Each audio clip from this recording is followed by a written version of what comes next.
السلام عليكم طلابنا وحبايبنا أبطال تالتة إعدادي، يا رب تكونوا بخير. إن شاء الله النهاردة عندنا كويك ريفيجن سريع كده بأمر الله على يونت 8 ويونت 9، يونت 8 ويونت 9 بأمر الله. طب يا مستر مطلوب مننا إيه؟ طب إحنا مطلوب مننا إيه يا مستر؟ مطلوب من حضرتك إنك تفتح الشيت التاني الوسط وتبتدي تحل معايا أهم الأسئلة والأسئلة المتوقعة بأمر الله للفاينل إكزام. فانا اللي طالبه منك انك تركز في الاسئله اللي هتتعرض عليك بامر الله واللي هنحلها سوا، وفي نفس الوقت شوفني انا بحل ازاي. لان انا قلت لك قبل كده اكتر من مره الانجليش ما هو الا طريقه حل. انا شفت كذا فابتدي اختار، ابتدي استبعد اتنين، وانا معلمك التكنيكس دي في سواء كان في سؤال عادي من الاسئله العاديه بتاعتنا اللي هي اسئله اللي تشوز او اسئله الجرامر، او اسئله يا مستر الدايلوجز اللي انتوا ما مش بتحبوه. بس بامر الله الدنيا انا شايف ان الدنيا بقت بالنسبه لكم ان سؤال الدايركت ده سهل جدا جدا جدا. فيلا بينا كده بامر الله نبتدي نراجع مع بعض الجرامر اللي قدامنا الخاص بيونت 8. بسم الله. بص يا ريس، احنا خدنا في اليونت اللي قبلها قاعده اف، ودي قاعده مهمه جدا ولازم تتكرر معاك في الامتحان وتكون موجوده معاك في الامتحان بشكل كبير. لازم تكون موجوده. فانا برضو طالب من حضرتك طلب. احنا اتفقنا ان احنا في قاعده اف لو الجمله الاولى انا مستر اف لو الجمله الاولى مضارع بسيط، الجمله الثانيه بتكون ويل بلس انفينيتيف زائد المصدر. يبقى تاني اف الجمله الاولى مضارع بسيط، الجمله الثانيه ويل والمصدر. طب انا مستر ازاي احل؟ بص يا حبيب قلبي، انت عينك على طول هتروح على اف او وين وتشوف الجمله الاولانيه لو مضارع يبقى الجمله الثانيه ويل بلس انفينيتيف.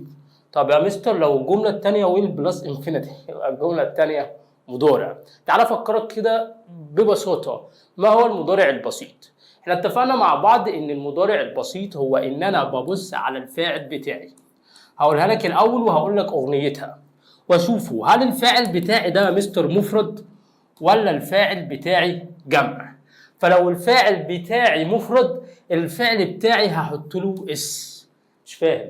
لو قلت لك علي رن ولا رنز؟ علي مفرد يبقى رنز. طب لو قلت لك سارة مفرد. هيلب ولا هيلبس؟ لا هيلبس علشان سارة مفرد. يبقى لو الفاعل بتاعي مفرد الفعل بتاعي بحط له اس. طب افرض يا مستر كان جمع شبه مين؟ شبه اي، شبه وي، شبه يو، شبه زي، شبه اي جمع بالنسبه لي علي اند احمد.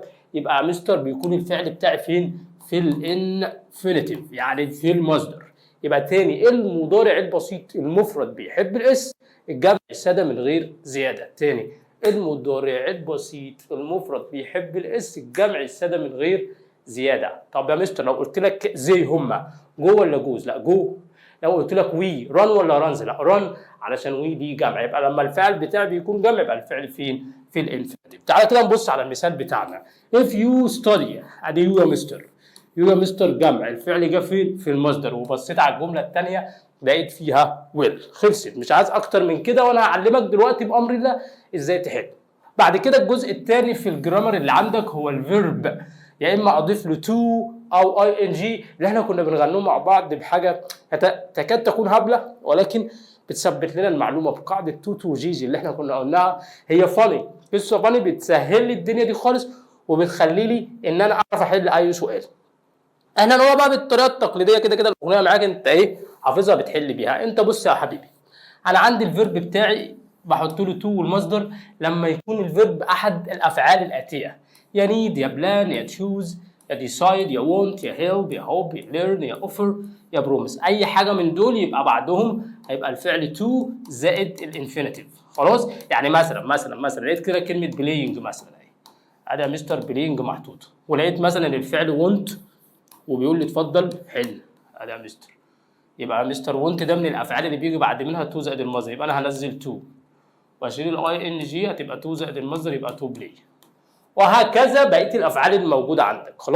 خلاص نفس الشيء بقى في الافعال اللي بتيجي مع اي ان جي، هي دي يا مستر كيب وافويد وانجوي وفينش وجو ومايند وميس وسجست. في ناس ما بتعرفش تحفظ الافعال دي. انا كنت قايل لك اغنيه جميله كده في السنتر سهلت عليك الدنيا بتاعت تو جي جي. ارجع بقى للكراسه بتاعتك بتاعت الجرامر اللي مكتوبه فيها هتلاقي الدنيا بنسبه ان شاء الله بامر الله الموضوع فيها سهل جدا. بص بقى الملاحظات الاضافيه والنوتس الهامه. بص يا ريس، انا عندي لوك فورورد تو بتنتهي ب تو ومع ذلك بتاخد اي ان جي. يعني اقول لوك فورورد تو فيزيتنج وليس فيزيت. هتقول لي يا مستر ما هي منتهيه ب تو اهي، ليه ما اديتها لهاش اي ان جي؟ ما هي الاكسبريشن او الكلمه دي على بعضها لوك فورورد تو هي قاعدتها كده، ان لوك فورورد تو بيجي بعدها الفيرب بلس اي ان جي. خلصت. بصمج احنا في الفاينل. ان اديشن تو نفس النظام، وفي برضو object to contribute to. تمام. يبقى دول يا مستر بيجي بعدهم الفيرب بلس اي ان جي زي ما انت شايف، بالرغم من انها منتهيه بالايه؟ بالتو. لاحظ حاجه، عند وجود would اول ما تلاقي would اللي اختصارها ابوستروفي دي على طول يا مستر بيكون تو زائد المصدر. بص على المثال اللي عندك I'd like او I'd prefer او I'd love، اول ما تنزل would نزل تو زائد المصدر. تاني اول ما تنزل would نزل تو زائد المصدر. وده كان شعار حلو قوي في الاغاني اللي احنا بنغنيها بتاعتنا. بس بص الملحوظه الجايه دي، بعض الافعال من الممكن ان ياتي بعدها تو زائد اي ان جي، تو زائد الانفينيتيف او الفيرب بلس اي ان جي، زي لايك ولاف وستارت. تمام. اي لايك ريدنج دول عادي، الافعال دي ممكن تبقى تو زائد المصدر او الفيرب بلس اي ان جي، زي المثال بتاعي هنا I like reading books و I like to read books. خلاص. تعالى بقى ندخل بقى على جزء اخراني، هو التعبير عن حاجه اسمها الكونتراست وحاجه اسمها الريزون. يعني انا يا مستر بستخدم حاجه للتعبير عن السبب والتضاد. اوعى تتخض من المسميات. انت الانجليش بفضل اقول لك الجرامر الاسئله بتاعته ليس الا طريقه حل، تعامل مع الاسئله زي ما هنحل كمان شويه. بص يا ريس، بص انا عندي حاجه اسمها بيكوز وحاجه اسمها ذاتس بيكوز وحاجه اسمها ذاتس واي. دول بنستخدمهم يا مستر للتعبير عن السبب. انا ما رحتش المدرسه بسبب ان انا عيان، فانا بستخدم الروابط بتاعت السبب دي. انا لم اذهب الى التمرين لان حصل لي ظرف، بسبب ان حصل لي ظرف، فانا بستخدم الحاجات دي. تمام يا مستر. طب هاويفر ونيفرثليس للتعبير عن التضاد، للتعبير عن الايه؟ التضاد. يعني مثلا هو بالرغم من ان هو سريع جدا هو خسر الماتش، يبقى انا بستخدم هاويفر وبستخدم نيفرثليس. طب يا مستر احل بقى ازاي؟ بص يا ريس، انت في اغلب الاسئله بتاعتك لو جاب لك بيكوز يبقى عايزك تجيب حاجه من هنا من هاويفر تبقى بيكوز، وبيكوز بتبقى هاويفر، تبقى عمليه عكسيه. يعني جاب لك نيفرثليس يبقى هو عايزك تجيب حاجه من بتوع السبب، لو جاب لك حاجه من بتوع السبب يبقى عايز يجيب لك حاجه من بتوع التضاد. تمام. ده في اغلب الاسئله، ولكن في اسئله ساعات كده بيسال على بيكوز وذاتس واي بيقوم راح حاطط لك ذس، تمام، في جملتك ويسيبها بقى كده في البدايه، فانت ما بتعرفش هل هتختار بيكوز ولا ايه المتبقي من الجمله، فبتقول this is because او that's why. عامة بالمثال يتضح المقال. يلا بينا نبدا كده مع اهم اسئله الكتاب المدرسي. هو يا مستر الاسئله اللي انت بتقول عليها دي مهمه، لان انا هنا بخاطب الاسئله اللي بتيجي في المدرسه واسئله المنصه بتاعت موقع الوزاره اللي هي لونج مان، فالاسئله دي لازم يجيب لك منها، لازم تكون موجوده في قلب امتحانك. فمعنى كده ان الفيديو بتاع النهارده بامر الله فيديو مهم جدا، لازم تراجعه كويس جدا. وهو كده الفيديو موجود معاك على اليوتيوب على طول وهتقدر تتابعه. سم الله. يلا بينا كده نبدا نحل مع بعض. السؤال الاول بيقول ايه؟ if the train is late. اول حاجه بعملها ان انا بحط خط على اف. ادي يا مستر اف. الجمله الاولانيه قلت لي يا مستر انها مضارع بسيط، يبقى الجمله الثانيه يا مستر هتكون ويل زائد الانفينيتيف، فالاجابه هتكون ويل فول. خلصت يا مستر، مفيش حوار. اللي بعده اف يا مستر، ببص الناحيه الثانيه يا مستر لقيت ويل زائد المصدر، يبقى انا ناقصني هنا يا مستر جمله المضارع. اف ات نقط بي. البي بتكون ثلاث حاجات، يا اما ام يا اما از يا اما ار. الات بتاخد از، فالاجابه هتكون اف ات از. خلصت. اللي بعده كيب من الافعال اللي بيجي بعدها اي ان جي فهتبقى بوتنج. اللي بعده احمد نقط نوت كم تو سكول اف. ادي اف يا مستر في النص، بعد منها حاجه مفرد ومحطوط لها اس، يبقى دي مضارع. يبقى الناحيه الثانيه يا مستر انا عايز ويل زائد المصدر او وونت يا مستر. خلي بالك ادي النوت موجوده يا مستر، يبقى انا هنا مش هينفع احط ويل، انا هنا هحط وونت، فالاجابه هتكون وونت كوم. لاحظ انا بحل ازاي، وحل شبهي. ما هو بص، هو مش جاي يستعرض عضلاته عليك في الامتحان، هو انت لازم تبقى ذكي، انت ما تغشش من صاحبك او تعتمد انك تغش، لا انت غش من السؤال نفسه. احنا ماشيين بشعار ان السؤال بيغششني الاجابه مش صاحبي خالص، فهنا السؤال هو اللي هيغششك الاجابه، فابتدي بامر الله ركز فيه. بص يا ريس، ادي اف في النص يا مستر، والناحيه الثانيه دونت كاتش. بص في بعض الاسئله برضه هي ما بتمشيش كده، في بعض الاسئله بتحتاج منك قراءه، اسئله المعنى. طب تعالى كده نبص. What not you do if you don't catch the train؟ ايه اللي انت هتعمله لو ما لحقتش القطار؟ ادي ادي الجمله دي يا مستر مضارع بسيط، يبقى انا هنا يا مستر بتعامل مع ويل زائد المصدر هي اللي ناقصه. بس خلي بالك من حاجه يا ريس، في هنا علامه استفهام، فطالما علامه الاستفهام موجوده يبقى بتخلي ويل الاول اللي هي الفعل المساعد، بعد كده بتجيب يو وتبقى دو. خلاص. You not very healthy if you، ادي اف يا مستر، ادي هنا مضارع خلاص خلصت. You not very healthy هتكون بصحة جيدة if you go running، لو انت بقيت تجري كل يوم. يبقى مستر هناك مضارع، يبقى هنا will زائد المصدر، فالإجابة هتكون will get. اللي بعده if you keep eating، ادي مستر مضارع، يبقى الناحية التانية will زائد المصدر، هتبقى الإجابة will have. How will طارق feel if، ادي will والفعل في المصدر وادي اف، يبقى ناقص المضارع البسيط. انت قلت لي المضارع البسيط المفرد بيحب الاس، ادي هي يا مستر، يبقى جو. من قاعده جو عند اضافه الاس لو فيها اي بتبقى اي اس، فتبقى جوز. اللي بعده وات ويل، ادي ويل يا مستر، الجمله الاولانيه فيها ويل، يبقى انت تلقائي الناحيه الثانيه فيها مضارع بسيط. طب المضارع البسيط نفيه ايه؟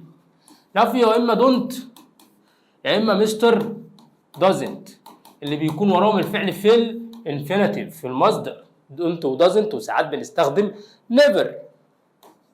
فيلا بينا كده نبص على جملتنا. طب انا يا مستر ما بعرفش افرق ما بين دونت ودازنت، لا انت كده بقى ترجع اولى ابتدائي تاني.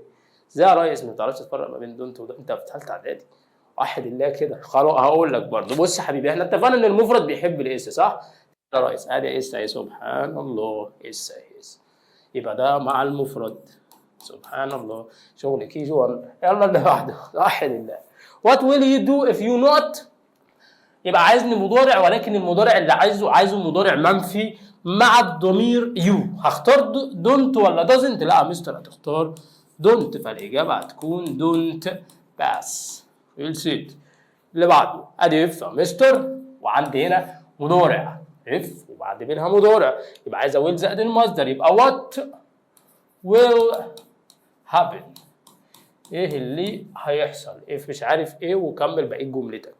you should avoid، لازم تتجنب avoid من الافعال اللي بياتي بعدها ing، وعند اضافه الاي ان جي لازم اضاعف التي علشان قبل منها متحرك واقوم حاطط اي ان جي. السؤال اللي بعده ادي avoid يا مستر موجوده، هتبقى cutting يا مستر.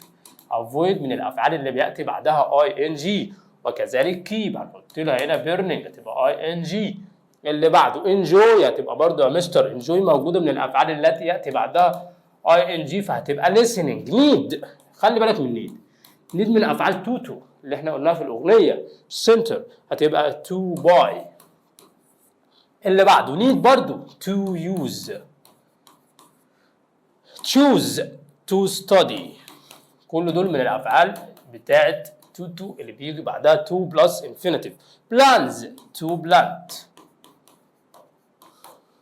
want to start to do. تمام. الموضوع مش تحدي، هو لعبه بسيطه سهله، انت اللي بتلعبها بدماغك انت وبمزاجك، فاهمني؟ فما ترجعش بقى تصيح بقى والدنيا صعبه وانت اللي بتصعبها على نفسك. الانسان هو اللي بيصعب الامور على نفسه. انت سبحان الله كل حاجه ربنا سبحانه وتعالى جعل لها مخرج، جعل لها مفتاح معين، انت لو مسكته ربنا كريم تقدر تمشي فيه باقصى طاقتك وانت بمنتهى الاريحيه. فانت اللي متحكم في قراراتك وانت المتحكم في دماغك ازاي تديرها بقى. ليلتك لازم تتعامل فيها مع نفسك بقى. يلا decide من الافعال اللي ياتي بعدها to، فهتبقى الاجابه to buy. Desert can be very dangerous habitat, that's why ولهذا السبب hundreds of tourists like to visit. بص يا ريس، لما قلنا احنا ارجع كده، قلنا لما الجملتين بيكونوا عكس بعض بنستخدم however او nevertheless او nevertheless. مع ذلك يعني جملتين عكس بعض، هو تخين قوي مع ذلك هو بيقدر يجري سريع جدا، فده تناقض. جمله اولانيه بتناقض الجمله الثانيه، ده اللي حصل لك من شويه. وهتلاحظ ان هو جاب لك ايه؟ ذاتس واي، علشان انت تبدلها باي حاجه من دول، however يا nevertheless. تعالى بس الاول نقرا الجمله بتاعتنا ونشوفها معانا عامله ازاي. بص يا ريس،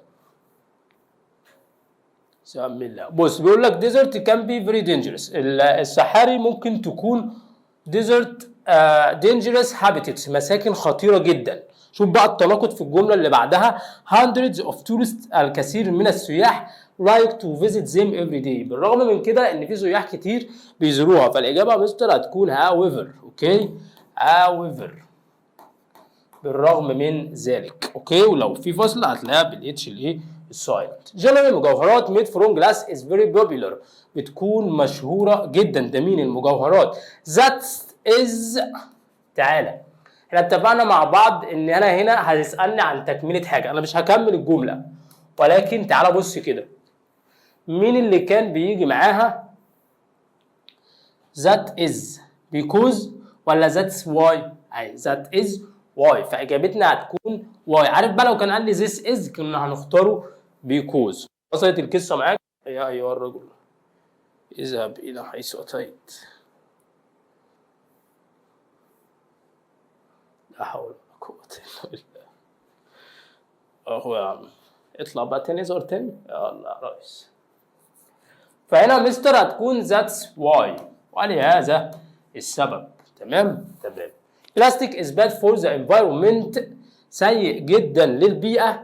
It's easy to recycle، جملتين عكس بعض. بالرغم من ان هو ضار جدا للبيئة، على انه لما نعمل له اعادة تدوير بيكون سهل جدا. وجايب لي بيكوز، يبقى مستر هنستخدم حبيبتنا اللي عكسها اللي اسمها however. مستر مش عارف اكتب الثانية nevertheless، خلاص استخدم دي بقى however. تعالى شوف اللي بعدها، we should advise people، نساعد الناس انهم ما يستخدموش. advise people not to use. ادي تريكايتين، التريكه الاولى هي الجمله دي، ادي الثانيه ادي مع advice عند النفي بتبقى not to use، ادي التريكه الثالثه. خلاص اسئله لونج مان بيبقى فيها كده كام فكره، ما بيجيبش اسئله مباشره، بس بيبقى فيها كام فكره اديني بقولهم لك اهو. if the car not will، نفس الفكره جت تاني مجهوله اهي.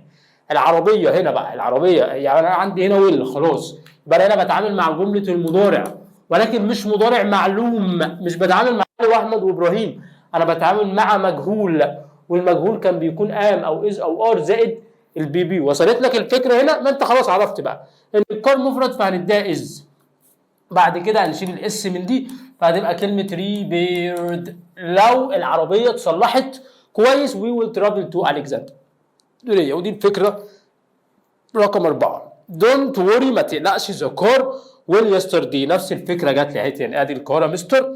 بس تعالى هو بيقول لي ايه هنا؟ يستردي، امبارح. يبقى ذا كار، شفت انا بعد خدعوا، هتبقى was repaired، صلحت. تمام يبقى تاني ادينا بنراجع برضو على يونت 1 يا ريس. عند ام از ار زائد البي بي، ده المجهول بتاعها. المجهول بتاع الماضي البسيط كان بيكون was were بلس بي بي. خلصت. الحاجات دي مش بتيجي كتير، بس من باب الايه الافكار يعني، ذاكرها لعل وعسى. want to، العسى هتيجي فهتميزك يعني. want ادي موجوده يبقى to زائد المصدر هتبقى to buy.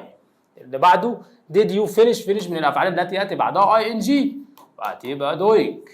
تعرفوا اللي بعده our health will be badly، ادي يا مستر جمله بي. الناحيه الثانيه مضارع بسيط. تعالى نفس الفكره، وحد الله. our health will be badly، صحتنا هتكون متاثره بشكل bad سيء if the chemical factories، يعني الكيماويات التي تنتج in our village. طب تمام، هي دي طبعا انت قلت لي يا مستر بص بعد اف، ادي اف طيب، هل اللي موجوده دي فاعل شخص يعني معلومه؟ لا دي مفعول، يبقى دي جمله مجهول. الكيميكال دي مفرد فتبقى از. تمام يا مستر؟ والماضي من بيلد بنحرك حرف واحد ده بنخليه تي فهتبقى الاجابه از ايه؟ از بيلد. يبقى انا الافكار اللي بناقشها معاك دلوقتي هي افكار اخر اربع خمس افكار هم افكار مجهول لو انت تلاحظ يعني. دي رقم كام دي؟ هي كم فكره مجهول بيفرغ منهم واحده في الايه؟ واحده في الماضي. يلا بينا اللي بعده. اور انفايرمنت ويل بي كلينر هيكون انضف اف وي اهي. بص بقى بعد اف جاي ايه؟ جاي فاعل فدي عاديه خالص بقى. ادي ويل يا مستر يبقى الناحيه الثانيه مضارع بسيط. يبقى المضارع البسيط المفرد بيحب الاس والجمع ساده من غير زياده يعني في المصدر. فطالما في المصدر يا مستر ادي وي هتبقى بلانت. خلاص سهله بسيطه وما فيهاش اي حاجه. الدنيا ايزي ما تقلقش خالص. الدنيا ايزي ما تقلقش خالص. يلا بينا ندخل على جزء الكلمات. بما اننا بنراجع فانا طالب منك طلب صغير يا ريس. انا هعمل معاك حاجه حلوه. انا عمال براجع لك يونت بيونت وساعات بنبقى يونتين بيونتين لما بيكونوا مرتبطين مع بعض. فانا مش طالب منك انك تحفظ كلمات كتيره جدا وتيجي ما تلاقيهاش في الامتحان، ولكن طالب منك تحفظ الكلمات الرئيسيه. ده انت هتتسال فيها. الكلمات اللي انت شايفها دي لن يخرج منها امتحانك لو حب يسال على حاجه بامر الله لن تخرج من هذه الكلمات. طب يا مستر الكلمات الاضافيه دي هلاقيها فين؟ هتلاقيها في قطعه الباسج، القطعه اللي بتبقى في الامتحان، فدول هينفعوك. تلاقي مثلا جلوبال وورمنج مثلا، تلاقي كلمه سوليوشن، كالتشر، الحاجات دي اكسبريشنز، فهتساعدك جدا في سهوله فهم القطعه. هتبقى بالنسبه لك الدنيا تمام. يبقى انت هتحفظ الكلمات الرئيسيه وتبص على دول. مش شرط تحفظهم كتابه يا عم انا بقول لك اهو، بس تدرك معناهم. لما اقول لك يعني ايه ليفز تقول لي اوراق شجر. لما اقول لك يعني ايه هيربس تقول لي اعشاب. فاهم؟ مش شرط ان انا احفظها كتابه، ولكن لما اشوفها في قطعه اشوفها في اي سؤال تبقى الدنيا بالنسبه لي ايزي. وممكن ينفعوني جدا وانا بكتب سؤال الباراجراف اللي تحت او الريفيو، اي حاجه انت ايه بتكتبها في جزء الخاص بالايه؟ بالرايتنج. دي شويه افعال انت كده كده بتراجعهم. السينونيم والانتونيم علمتك الطريقه ازاي تستبعد وازاي تحل فيها، فالدنيا تبقى معاك تمام. شويه البريفكس دول اعتقد انهم سهلين ويعني اغلبها متكرره، اغلبها ترم اول وبتتكرر معانا في كل وقت وفي كل يونت، فهتبقى بالنسبه لك سهله. يلا بينا ندخل على السؤال الاولاني. ولكن قبل السؤال الاولاني تعالى نراجع كده كام حاجه. الرايتنج جيفنج سبيتش، كتابه والقاء خطاب. بص يا ريس، يعني انت ممكن تعمل برزنتيشن ان انت في بدايه الكلام فبتتكلم فبتقول today I am going to talk about، انا هتكلم عن. خلينا نبص على about حاجه. ساعات كده بتقول ان انت بتقرا ريدنج فبتقول هو عن ايه وات از ات اباوت. تاني لما اسالك يقول لك اتس اباوت كذا، خلاص يبقى وات از اباوت يعني انت بتتكلم عن ايه. يعني مثلا بتقرا كتاب فتقول وات از ات اباوت، وات از ات اباوت، خلاص. فلما بتقول تحت بتقول اتس اباوت مثلا بليوشن او حاجه شبه كده. I'd like to start. أنا أبدأ كلامي by saying that.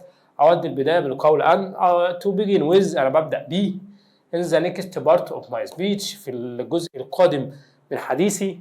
To conclude وهو بيختم.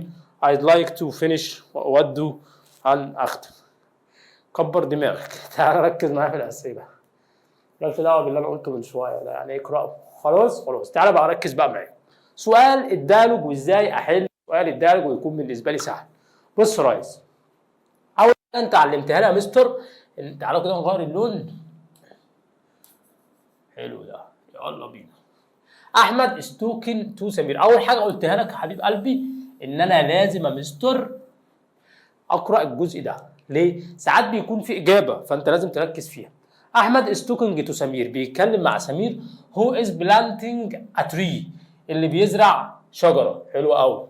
بعد كده يا مستر علمتني ان انا لازم احدد ادوات الاستفهام اللي عندي كويشن مارك في الجمل بتاعتي. خلاص يا مستر. بعد كده لازم اركز على بدايه الجمل، على بدايه الايه؟ الجمل، علشان ابتدي ايه؟ احل. سم الله.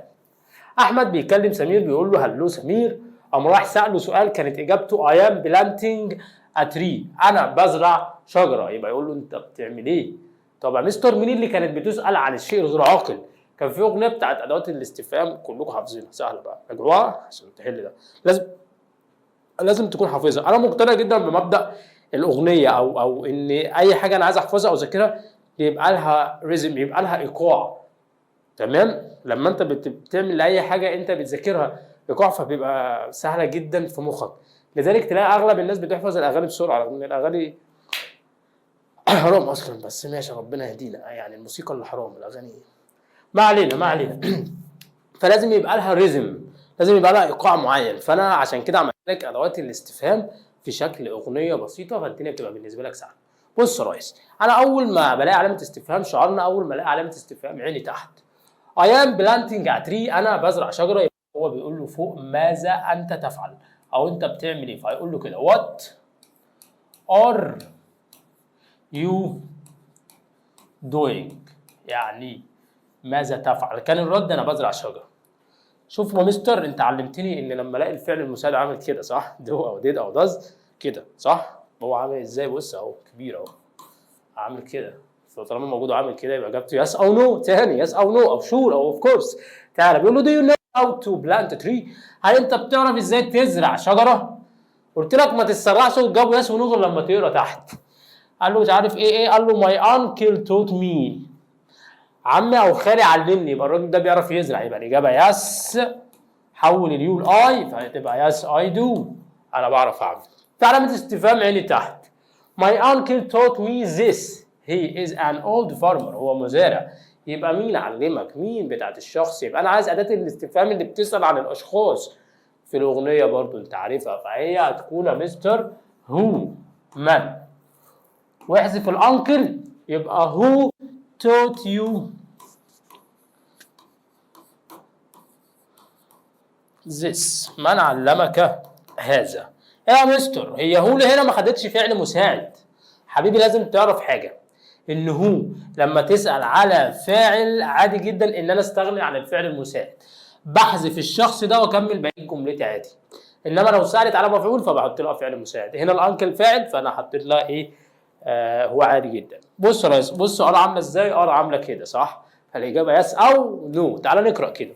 ار تريز، هل الاشجار يوسفول فور اور انفايرمنت؟ مهمه جدا للبيئه بتاعتنا. ما ذكرش حاجه انها مش معفنه مش حلو، لا يبقى ذكر انها كويسه، فالاجابه هتكون يس زي، وعند اور يا مستر فهتبقى يس زي اور. واي، لماذا؟ عايزه سبب. يبقى يا مستر اتفقنا خليها كابيتال لتر because هما، قصدي على التريز they keep the air، بيخلوا الهواء clean، يعني نظيف. خلاص خلصت القطعه. سوري، خلص الديالوج بابسط واسهل طريقه بامر الله. كده كده بامر الله انا عامل لك سلسله ديالوجز اصلا، يعني زي الترم الاولاني ان انا قعدت اديك ديالوجز كتيره كتيره كتيره كتيره، فابتدت الدنيا تتلم معاك وتبقى الدنيا سهله جدا. كذلك هعمل لك سلسله ديالوجز وسلسله السؤال ده اللي هو كان اسمه ريد اند كومبليت، ده لمده اسبوعين متواصلين. هتفتح كل يوم هتلاقي مبعوث لك على الجروبات بتاعتنا فيديو بالديالوج وفيديو بالسؤال ده. فالمطلوب منك ايه؟ انا مش بقعد اعمل فيديوهات ولا في الاخر حضرتك ما اتفرجتش عليها، بعمله الميمام ده ولا انت عبط؟ حبيب قلبي لازم خلاص بقى ما فيش وقت، ابتدي حل بقى وذاكر والدنيا تبقى جميله. يلا بينا. تو بليوت لكي يلوث، بلانت يعني كوكب، بلانت دي يعني كوكب، رينيوبل متجدد، بليوتنج هي التلوث، وبلانت يزرع، وهيلث صحي. اتفقنا ايه يا مستر؟ ادي النقط يا قلبي. يبقى انا بقرا اللي قبلها واقرا اللي بعدها وابتدي بقى استنبط مين اللي هيمشي معاها. وشد، يجب علينا كيب ذا انفايرمنت كلين، نخلي البيئه بتاعتنا نظيفه. وي شود افويد، لازم نتجنب نقط ذا نايل. يا مستر قلت لي افويد، لو انت فاهم جرامر بيجي بعدها حاجه فيها اي ان جي، يبقى احنا هنتوقع اليود دي مش هتمشي معايا خالص، بلانت مش هتمشي، رينيوبل ايه متجدده دي النايل مش هتمشي، ولكن احنا لازم نتجنب تلويث الاثنين. واحد دي تلويث الايه؟ النايل. هتبقى الاجابه ايه؟ بوليوتنج. اوكي. وي نوت مور تريز، ادي تريز اشجار، يبقى اكيد هنزرع اشجار، وادي شوت بيجي ورا الفعل في المصدر. مستر ما تقرفناش، ادي 2 بلان. خلاص سهله دي، مش محتاجه ان انا بقى ايه اقعد استبعد. وي شود يوز، لازم نستخدم نقط انرجي، طاقه هيلث صحيه ما لم ترد الينا في الدرس، ولكن طاقه متجدده renewable energy. اخر واحده بعد كده we will be able to live، هنعيش نقط environment يعني بيئة.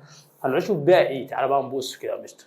بيئة بليوت اللي فاضلة، ولا كوكب، ولا هيلسي؟ لا هيلسي، فالإجابة هتكون هيلسي. خلصت سهلة جدا سهلة جدا. يلا بينا السؤال اللي بعده. بالمناسبة بأمر الله هبقى أصور لكم امتحانات شاملة بنظام البوكلت بتاعكم الجميل ده، فمطلوب منك خد الامتحان اسمعه وحله على طول. تمام، هبعت لكم برده ايه البي دي اف بتاعه على الجروبات بتاعتنا. يلا بينا نحل اهم اسئله الورك بوك الخاصه بسؤال اللي تشوز. تريز الاشجار ار جود. قبل ما ابدا لازم تعرف ان السؤال بيغششني الاجابه. ايه بيغشش ايه؟ تريز ار جود فور اس بيكوز زي بريز ان. الاشجار مهمه جدا لانها بتتنفس او بتابسورب، بتمتص اند بريز اوت اوكسجين، يبقى كربون دايوكسيد.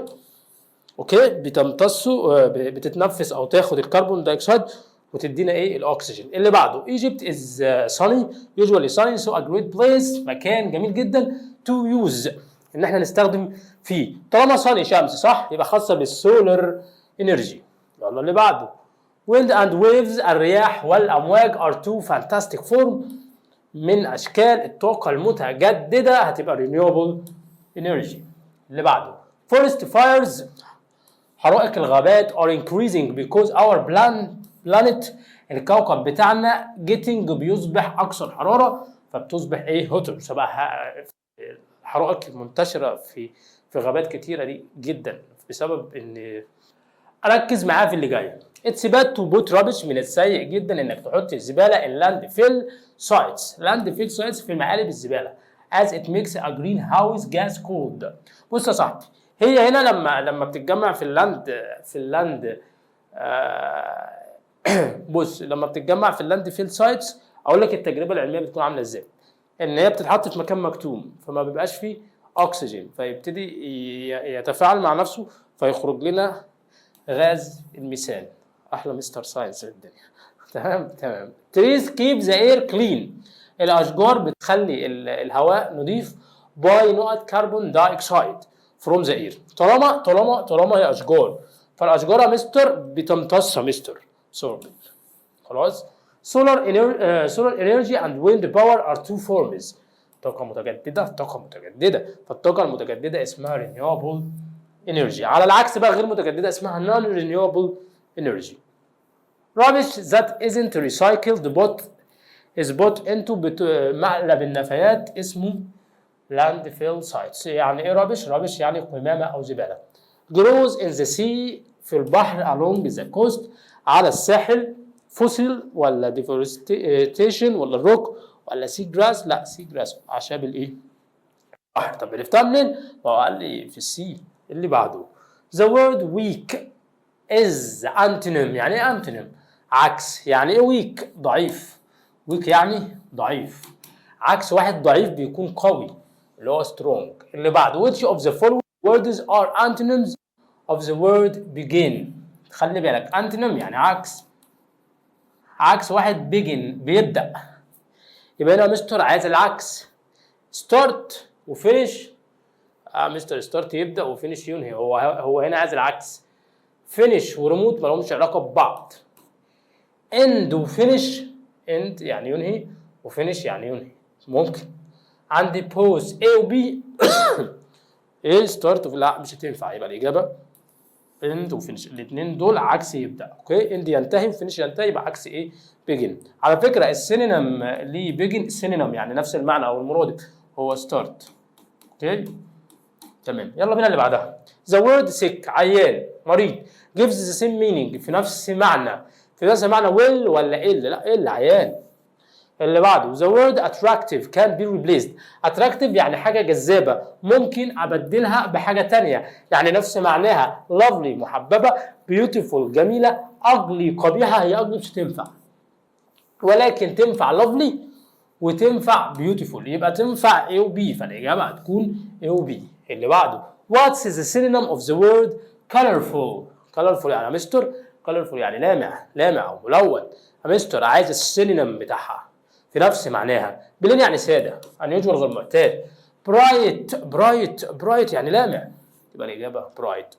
أوكي في ده ذو ظل. inside بالداخل عايز السينونيم or synonym. inside بالداخل يا مستر. تمام، يبقى عايز حاجه اوت ولا اوتسايد ولا ان ولا اوت دور. بالراحه، هو انسايد بالداخل يبقى مش هتكون اوت عشان هو عايز المعنى، فدي مع السلامه. مستر انسايد بالداخل مش هتكون اوتسايد، هتبقى مع السلامه. مستر في كمان اوت مش هتنفع، فالاجابه هتكون ايه؟ ان. انسايد بالداخل يعني الحاجه دي ان مكان معين. ذا suffix يعني ايه suffix؟